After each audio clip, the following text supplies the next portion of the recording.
our early childhood teachers, or our teachers specialising in early childhood. I'm wondering what sort of, how do you connect with those sort of services, and what do you think it's important for teachers to know when working with families?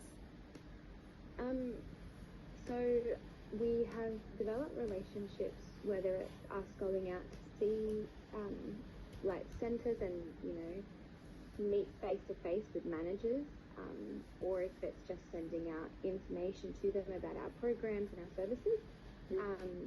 Because a lot of the time, especially within part of my role is in family support, and so it's important to kind of know when we're looking for a childcare or a preschool for one of the families that I'm working with, to know like the daycares within the local area and staying in contact with them around their capacity to accept new enrolments, or if they've got teachers specialising in dealing with disabilities or culturally diverse backgrounds.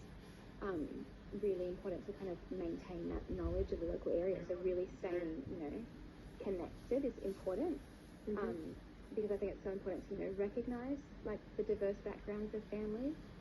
I think something that's really important for early childhood teachers to kind of use as our foundational approach for them is to just create that supportive and non-judgmental understanding for families, and be really open and respectful to their journey or their circumstances, and just maintaining that communication, because it's so important to whether it's inviting families to be actively involved within their children's development and education, and allowing them to be involved in that decision making, and getting their feedback, I think is really important, because it can really empower them to when they're involved in their child's development.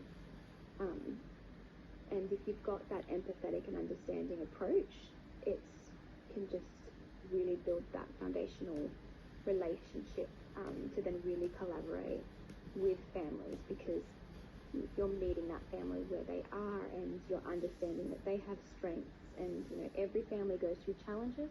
We all just have different levels of resilience for different challenges, and so it's recognizing that we can build that mutual respect, and we have a shared goal, and that is for your child to grow, learn and develop, and eventually flourish in life.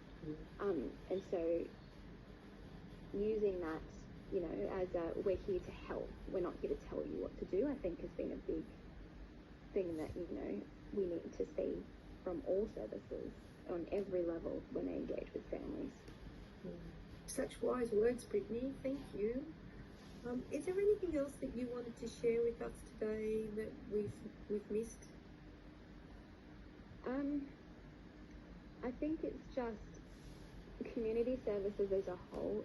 Really, we are committed to making a change in the community, and we greatly appreciate feedback and input, whether that's from other services or from the community themselves.